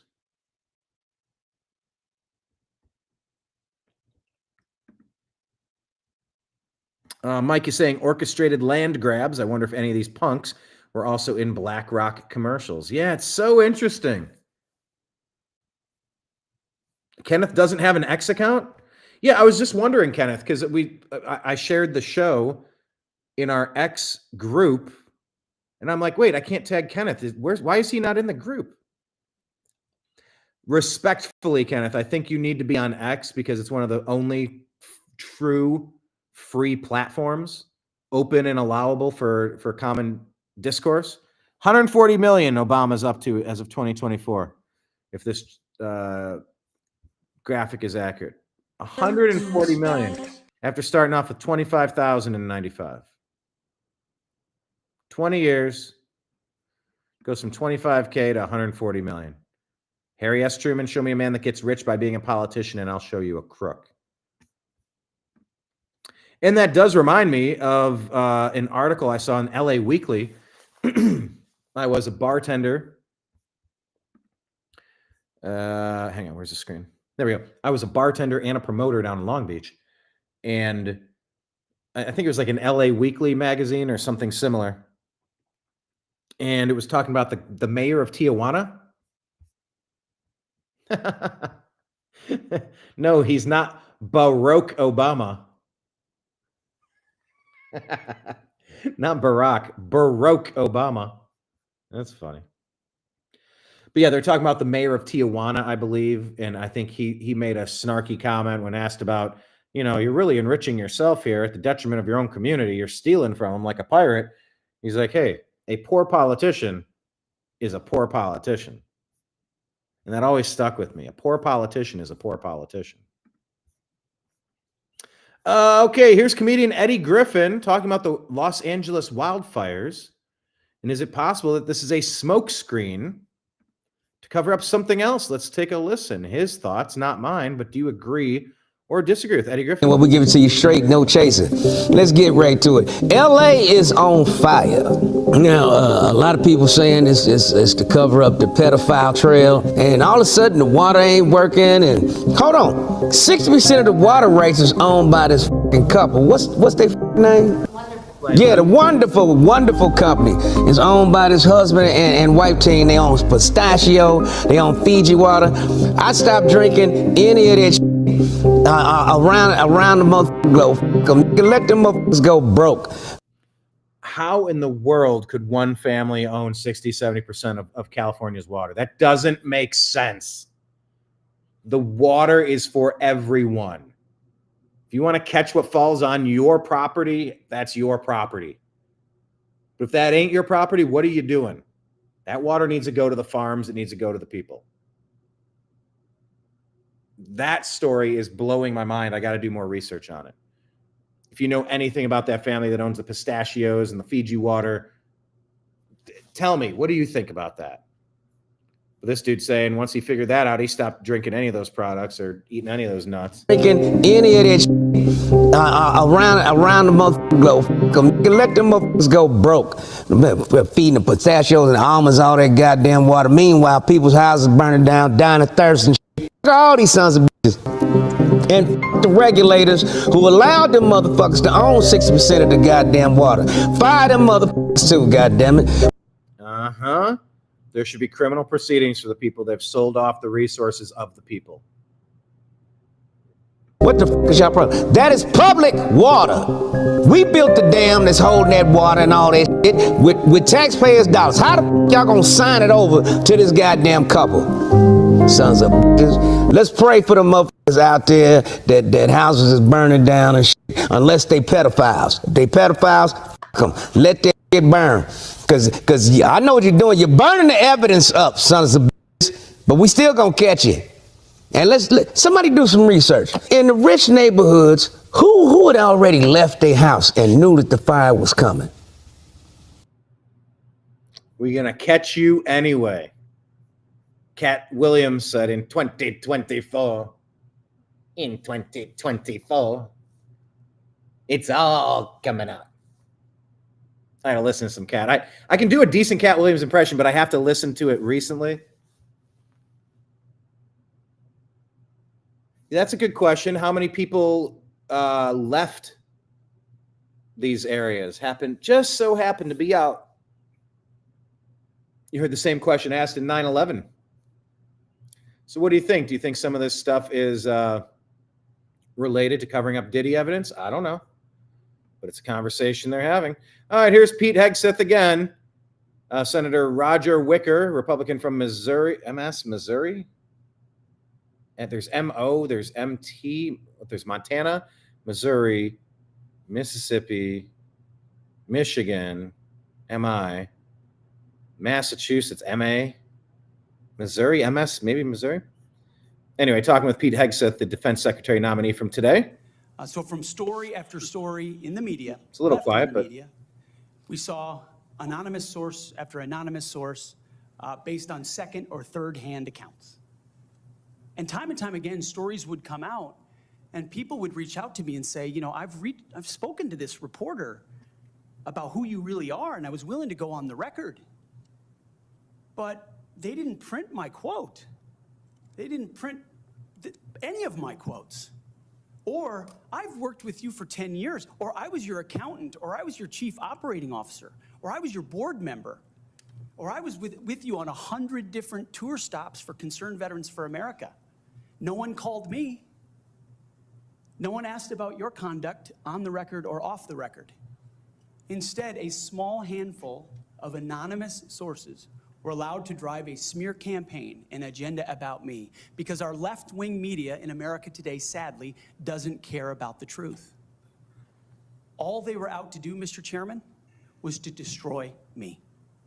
And why do they want to destroy me? Because I'm a change agent and a threat to them, because Donald Trump was willing to choose me, to empower me, to bring the Defense Department back to what it really should be, which is warfighting. So I'm willing to endure these attacks. But what I will do is stand up for the truth and for my reputation. False attacks, anonymous attacks, repeated ad nauseum, printed as nauseum, as facts.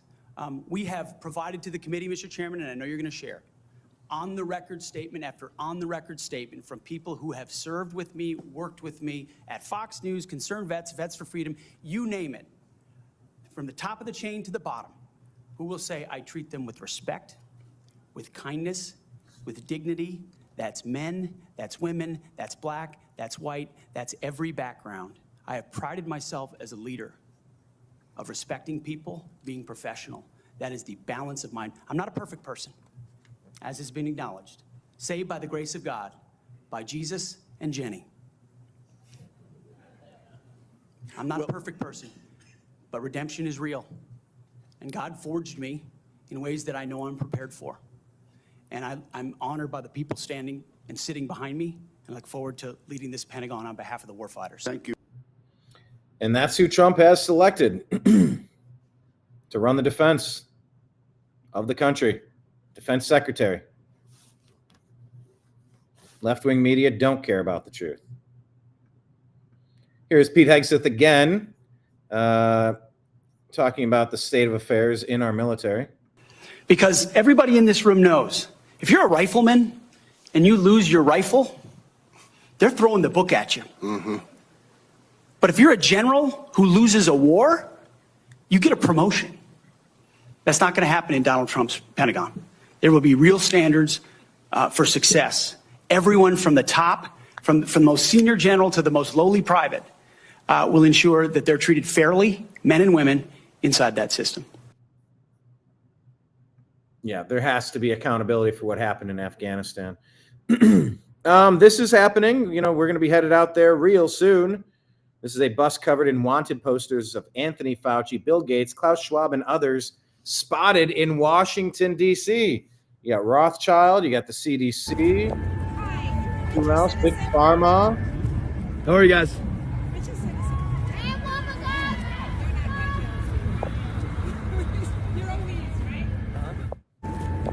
We'll be out there. Maybe we'll see that in a couple of days. Looking forward to it. Yeah, did you see this? Joe Biden talking about what will be done.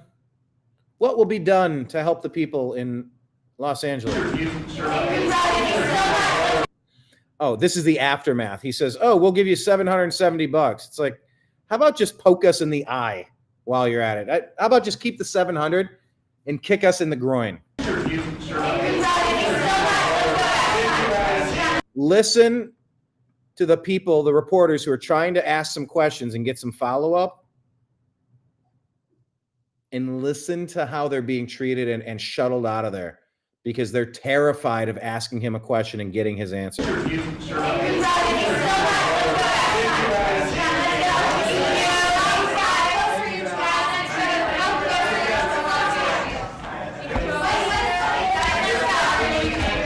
Imagine holding a press conference of this magnitude and not taking questions.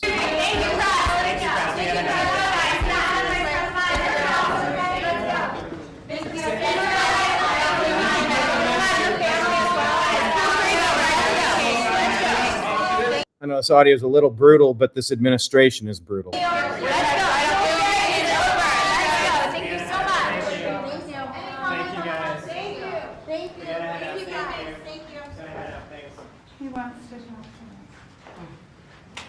Less than a week, and this clown show will be gone. This has been a 4-year-long episode of Punked, so it seems. All right, here is...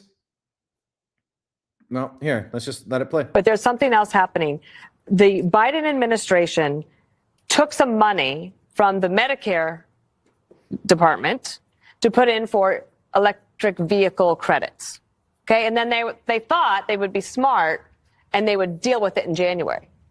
They're not going to be there to deal with it in January. So now this is something that gets put into Trump's lap, and the seniors are expecting big premium increases in prescription drug prices, partly because of all of these things. So these are like little breadcrumbs of trails that you can see that the Trump administration is smart.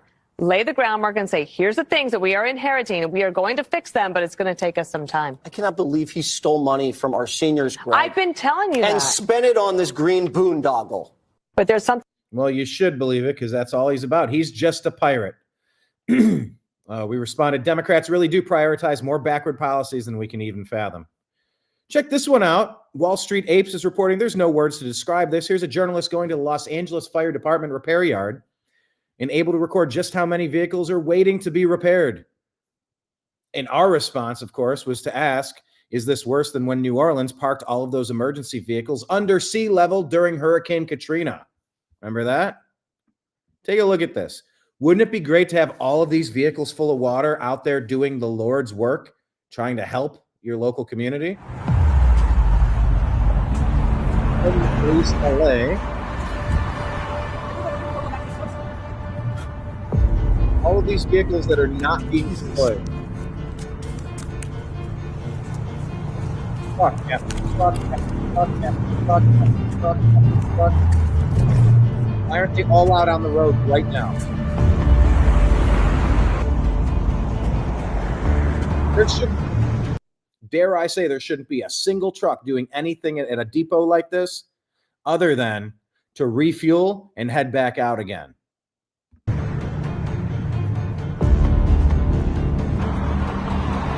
So this is all equipment that's out of service. Out of service equipment. Who gets fired for that? Waiting for a repair.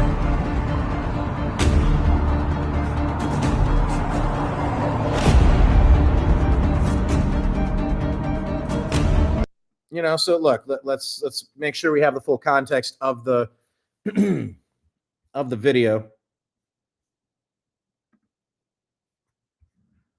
But it doesn't look good. Yeah, this one right here. This is All right, so this is a shepherd here, and he's watching his sheep get attacked by a coyote. America is the sheep, but we're also the shepherd. Democrats are the coyote. Look, it's got it. It's got it by the neck. Trying to take it down, trying to take it out. And there's the shepherd. Just waiting, trying to get a good shot, trying to protect his nation. Let's go, baby. Got it. Protect this house. Save the sheep.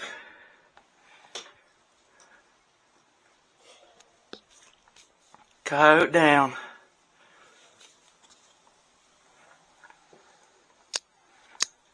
So there you go.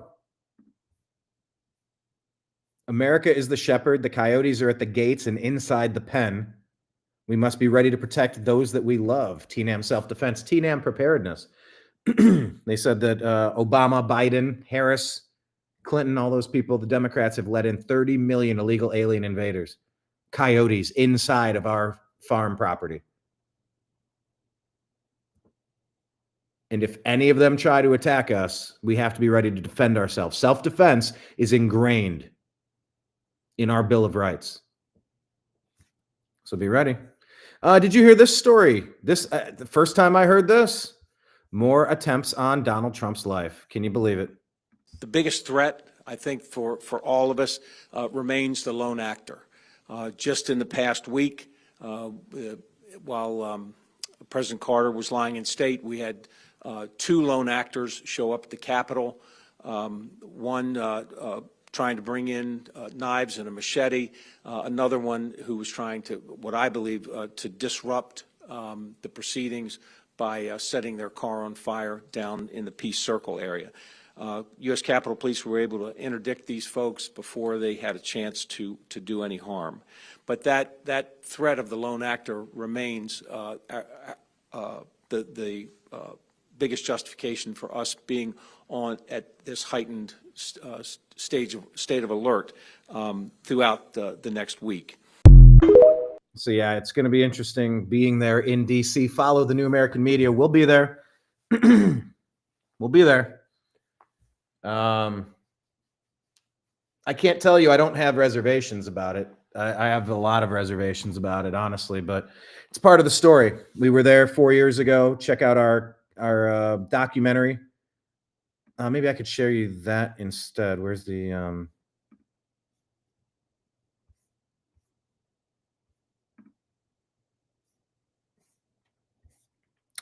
can't really show you the documentary. I got to scroll back too far to get to it. Oh, there it is.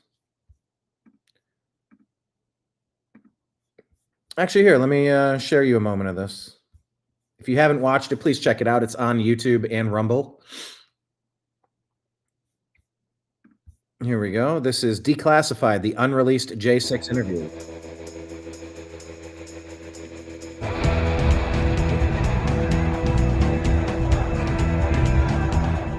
On January 6th, 2021, the New American Media filmed a series of interviews with attendees of the Save America rally featuring President Donald J. Trump. In the months surrounding the 2020 election, the New American Media social media accounts and contributors were banned and content was erased without warning, explanation, or ability to appeal the decision. Accordingly, our January 6th interviews were never released until now. Under duress, to avoid the possibility of any further censorship, we refer the viewer to cisa.gov/rumor control for countervailing views. Brian Engelman here with the New American Media because the old American media has failed you. We cover events, we show up. There you go. So if you haven't seen this, please check it out. We'll be going back because it really is a 4-year story arc that we are trying to make sense of here. It's been a wild 4 years. And so we went there, had some good conversations with people. And then, of course, we filmed some wild riot footage as well. So if you haven't watched that, please watch that soon. like and share it. By the way, it is interesting seeing what's going on in Romania. Georgescu. There's been a NATO coup that's overthrown his country. But look, I don't think we're going to let people get away with this stuff like it has been over the years. I don't think we can afford to let other countries fall into such disrepair. Here's something Elon sent out. He said this guy was sentenced to 7 years in prison for social media posts. And the other guy was sentenced to a mere 6 months for raping a 9-year-old child. This is the British justice system that's deeply broken. So social media posts, you go for 7 years and you can ruin the life of a 9-year-old and get out in a couple minutes. Unacceptable, unconscionable. Here's a thought that I had earlier. To the people who can't believe that California allowed water reservoirs. There we go. Yeah. To the people who can't believe that California allowed their water reservoirs to run dry, remember that Joe Biden and the Democrats depleted the American national strategic oil reserves. This at a time when 30 million illegal alien invaders, many military-aged men, are lurking.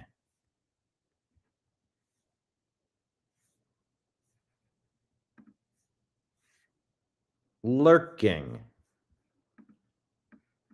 By the way, here's a couple of coincidences from the LA wildfires, and we're going to wrap the show up in just a minute. Just a couple more things here. Okay, so California's on fire, but we have like the best fire department in the world, right? We should be able to contain this, right? I mean, we did, but the mayor cut the fire department's budget last year, so not enough personnel for this one. What? Well, I mean, we don't need everybody. We just need a certain amount to spray the area with water. Oh my God, I love that you say it. It's so funny because the state actually depleted its water reserves a couple months ago, so the firefighters literally don't have enough water to fight the fires with. Wait, that doesn't make any sense. We're in a drought, and so we depleted our water reserves? Well, at least the people that have fire insurance will be getting some money, right? Ooh, this is awkward. Okay, don't get mad at me, but insurance companies like State Farm has not been allowing renewal of fire insurance policies since 2 months ago, and it's been canceling a lot of contracts.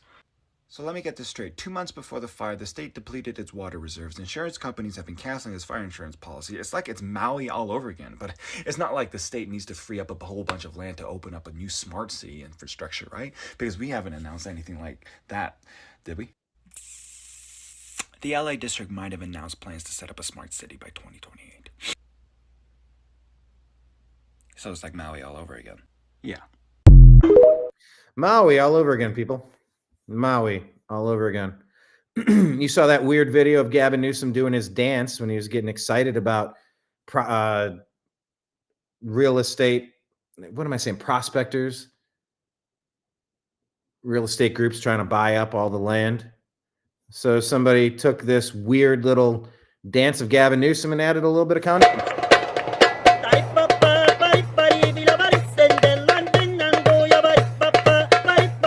There it is.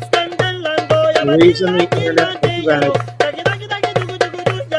I do like this song.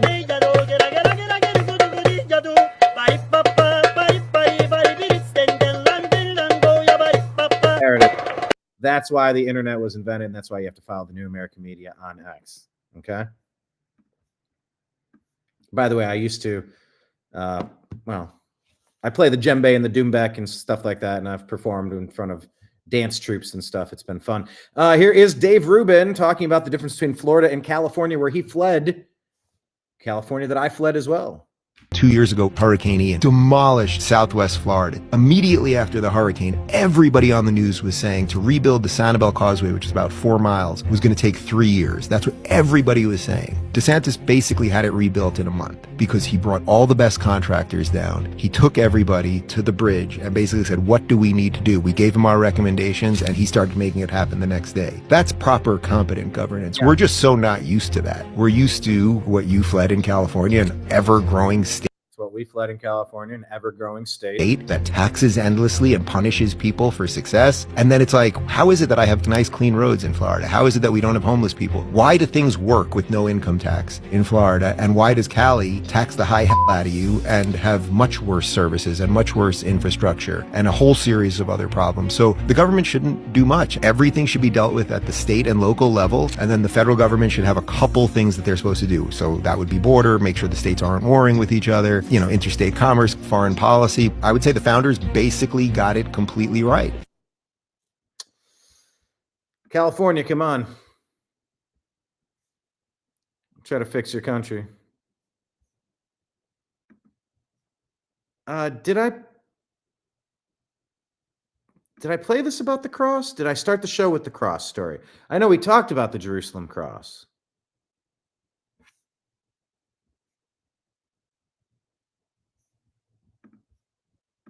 Yeah, I think we covered that topic. Here's one more.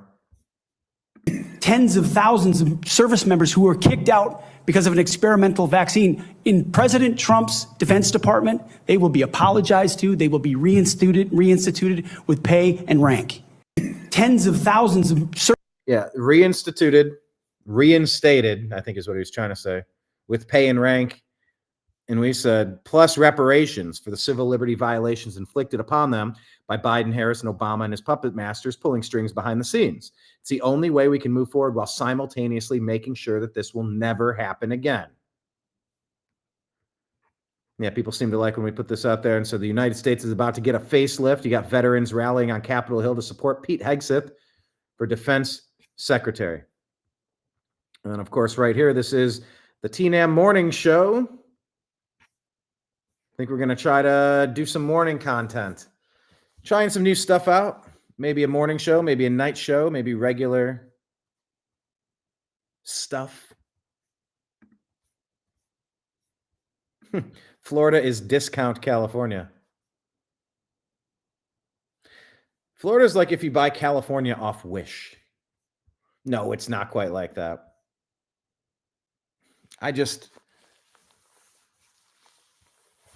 My heart breaks for California.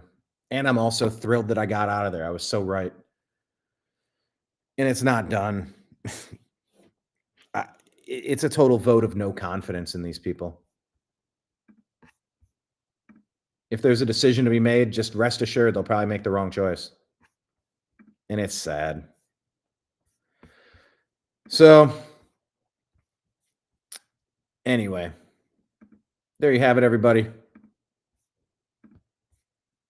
That is the Agree to Disagree show for today, Tuesday, January 14th, 2025. Thank you for finding us. Definitely appreciate it.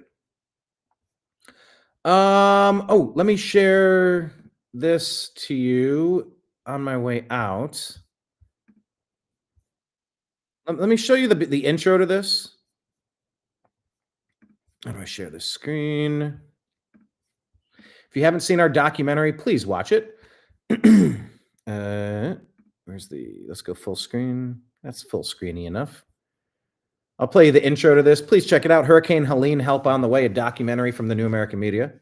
Blake Wally and myself traveled to Southern Virginia to go into Tennessee and into North Carolina and see the hurricane damage.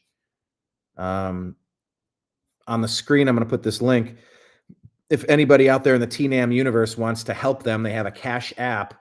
This is Grizzly, who we followed around and who gave us a tour of the area to help Grizzly stabilize after the disaster. You send a Cash App to Fabled Remedies 1. $, FABLED, REMEDIES, Fabled Remedies, the number 1, as shown on your screen here. So, because his concern, he'll say it here. He's like, yeah, people are out here now, but what happens when people stop paying attention to this story? When the weather turns into negative degrees, when it's snowing. So here, let me just play you a minute of this. There was no notifications going to your phone, like an Amber Alert, like evacuate. I get alerts from Denny's. There actually was a bunch of houses right here that are here now. You can see, look how big the river is, like the riverbed. Holy, look at this Dollar General, bro. blesses your heart to see the way people have come together. Yeah. I heard like 4 different people talking about like how everybody's just worried this initial hype's going to die away and people are just going to forget about it. And really none of these communities can afford to be forgotten.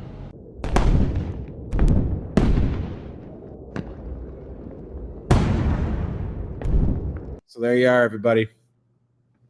That is Hurricane Helene help on the way if you would like to. Donate to him, Cash App Fabled Remedies 1. If you like the New American Media's content, you can help us out on patreon.com/the New American Media. Sign up to be a subscriber every month. It's either $5, $15, $100, $1,000, whatever you want to donate each month. It's all appreciated.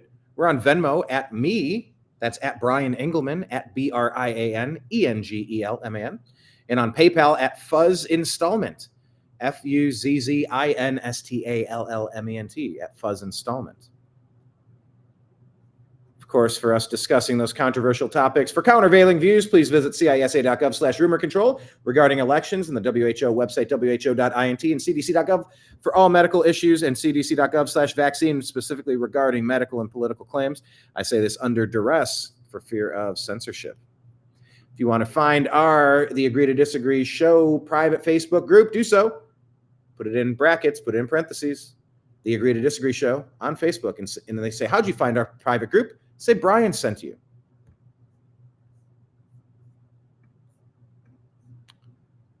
Also, we're on YouTube, youtube.com/the New American Media. Please hit subscribe. We're on Rumble. So go to the New American Media on our Rumble account.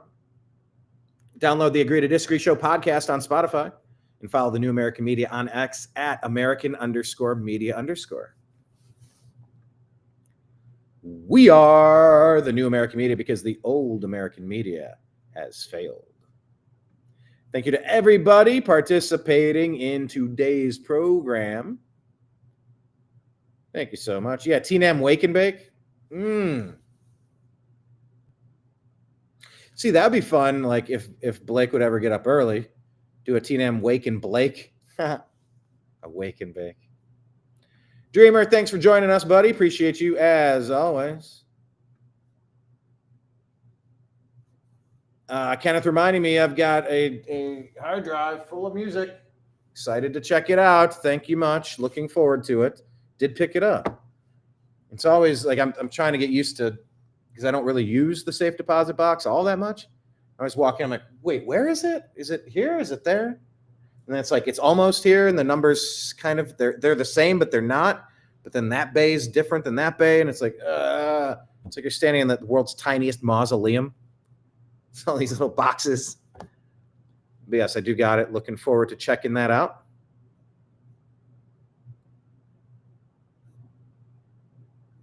Yeah, T-Nam Wake and Bake show. That'd be fun. That'd be funny. All right, everybody. We're going to go for now. Thanks for finding us. We'll plan on being back on Thursday at 3 p.m. with the Agree to Disagree show. And at 5 p.m., Strictly Football with Mike Barra and maybe Jim Mitchell, giving us some strategic betting, historical information, tips and tricks for educational purposes only, entertainment purposes only. But if all goes well, maybe I'll do a T-Nam morning show again tomorrow. I kind of like the morning show. So maybe in my head, I'm kind of seeing it where I could take the stories of the day, because we send them out on Instagram. So if I do a morning show, I can just unpack 20 or 30 stories on Instagram, and my show's already queued up. It'll be slightly more disjointed if I had a producer and we kind of kept everything organized and stacked per topic. There might be a little bit of overlap based on what I find and in the order in which I find it. Sure, I acknowledge that. But man, it sure makes it kind of efficient, because the amount of hours that we spend sifting through all the stories to give you the videos that we deem are relevant and important takes a lot of hours. You don't see that. You'll see an hour show or a 2-hour show, and it's like, hey, they did a 2-hour show. It's like, yeah. And we were working on finding these stories for an hour, for 2 hours, for 3 hours, for 4 hours. Kenneth will be at the dentist at 11 a.m. All right. Yeah, I don't know what time. I typically have a morning routine where I do wake up pretty early, but it's like, how quick can I get into the news of the day? How quick can I block out everything else and just launch without overthinking it or getting involved in like 6 or 7 other things? Because even today I was trying to set up Rumble as a channel instead of a profile, and I'm not entirely certain I was able to accomplish that feat, but I tried. But then it took me off on a wild goose chase, like a detour for a half hour for 45 minutes. So I don't want that. I'm working on it. But I'm going to try to stick to Tuesday, Thursday, 3 p.m. Eastern time. I'm going to try to stick to that. Next Tuesday may be different because, we'll see. Monday being inauguration. We'll see when the travel day comes if we end up doing the show. We'll try to do the show regular 3 p.m. Eastern on Tuesday. I think that's going to work. But of course, let's see what we encounter at the inauguration. Very much looking forward to this. The fact that America has withstood all of these shenanigans. We're 6 days away from fundamentally transforming America back into something commonsensical. Thank God. Thank God, everybody. So, all right, everyone. Thank you so much. Signing out for now in appreciation of everybody in the group. Everybody leaving your comments. Robin McBride, Kenneth, Dreamer, Mike, everyone else who was lurking but not typing. Thank you so much. We appreciate you. We love you. And we'll talk to you again soon. Take care. Peace.